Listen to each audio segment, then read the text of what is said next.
Wrong side থেকে আসা আমাদের এমন একটা অভ্যাসে পরিণত হয়েছে যে কোনো সিচুয়েশনে আমরা রং সাইড থেকে আসতে পারি। এখানে একটা সার্জন স্যার রিক্সাগুলো ঘোরাই দিতেছে, মানে তারা রং সাইড থেকে আসতেছিল ঘোরাই দিতেছে, তারপরেও পিছন থেকে অনবরত রিক্সা আসতেই আছে। শুধুমাত্র রিক্সা না, এখানে সাইকেল চালক, তারপরে মোটর সাইকেল চালক, অনেক ধরনের যানবাহন চালকই এরকম ভাবে রং সাইড থেকে আসতেই আছে। আমাদের বাংলাদেশের রাস্তায় কিন্তু ভাই এত জ্যাম লাগার কথা না। আমাদের রাস্তায় জ্যাম লাগার প্রধান কারণ হইল আমরা সাধারণ জনগণ।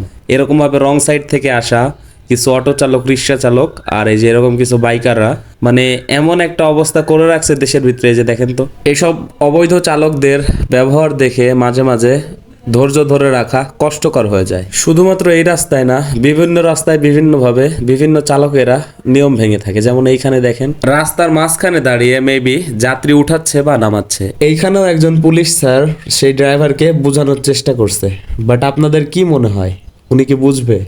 আদেও বুঝবে? আমার তো মনে হয় না বুঝবে। আমাদের সকলের উচিত ট্রাফিক আইনগুলো মেনে চলা, তাহলে ইনশাল্লাহ রাস্তার দুর্ঘটনা অনেক বেশি কমে যাবে। বিশেষ করে একটা জিনিস খেয়াল রাখবেন, রং সাইড থেকে কখনো যাবেন না বা কাউকে যেতে দেখলে অবশ্যই বাধা দিবেন।